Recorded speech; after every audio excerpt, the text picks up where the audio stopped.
नमस्कार, मी आपल्या कल्याण पश्चिम येथील आग्रा रोड रामदेव हॉटेलजवळून बोलत आहे. हा या परिसरातील राहणारा अभिजित सदाशिव गोंडेकर हा दिनांक 22 तारखेला या परिसरातून आपल्या घरी चालला होता. त्या इथून जात असताना त्याला काही 2 जण आले आणि त्याच्या खिशामध्ये मोबाईल वगैरे होता, तर त्याच्याकडनं जबरदस्ती करून खोटं बोलून त्याचा मोबाईल घेऊन गेले. सदर मुलगा त्याला रात्रीच्या वेळी बरंचसं दिसतच नाही, तरी देखील तो आपल्या या काठीने आपला मार्ग काढत आपल्या घरी जात असतो.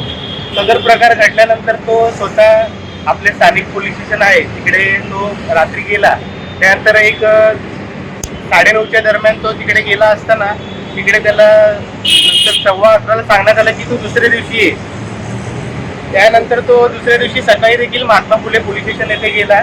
त्यानंतर त्याच्याकडनं एक मोबाईल गहाळ झाल्याची तक्रार त्याच्याकडनं त्याचा एक फॉर्म भरून घेण्यात आला आणि त्याला सांगितलं की तू घरी जा, तुझा मोबाईल आम्ही ट्रेस करून तुला परत मिळवून देऊ.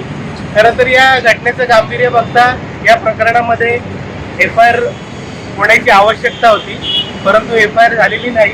तरी माझी संबंधित जे महात्मा पोलीस स्टेशन आहे त्यांना विनंती आहे की सदर प्रकरणाला गांभीर्याने घेऊन या प्रकरणामध्ये FIR नोंदवून पुढील तपास हा करून त्याला त्याचा मोबाईल देण्यात यावा. धन्यवाद.